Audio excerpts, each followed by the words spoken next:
palo na naamasag 13 fouls in the game for the Manila MSW Mavericks. Indirectly making this a win, indirectly affecting the outcome of this game. And the Negros Occidental Pillars, their dreams of another 4-1 still alive after this series is now tied at 1 win apiece. Grabe, ang dami pong roller coaster na dinaanan natin ngayong gabi. But again, the big storyline for the Manila MSW Mavericks, 13 total fouls unheard of. And that is going to be a victory for the Negros Occidental Pillars. May kita natin lang dito.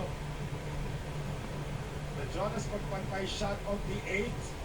And it finds gravity sa tulod. Hipar Castoroevo immediately coming over. Let's see that again.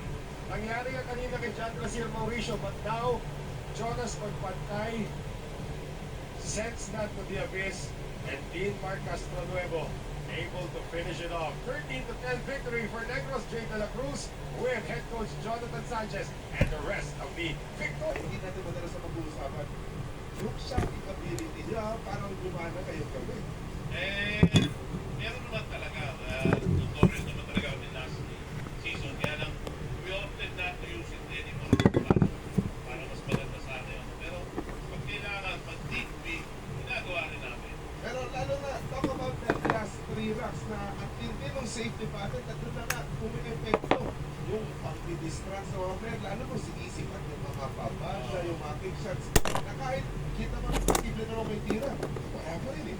Yun nga, may mga crucial points na kailangan timing with start. Hindi naman kailangan lagi na parang may construction. Kailangan yung timing nandun eh. Magaganda. Ang ganda ng timing ni Raga kanina. An example niya dun sa, si Bambon. Ang layo na parang dinublehin niya yung seryoso eh. Pero, isa pa, no? Kagabi, nagiging issue rito. You have a lot of makeable shots that you're missing. Tonight, it almost costs you na kung tayo mag-hilil dahil meron bukas natira kanina sa Jonas Puglia. Ngayon, paano nyo para-resolve yan? Moving forward to this week na pakalawang gabi pa lang ng inyong 5-9 series.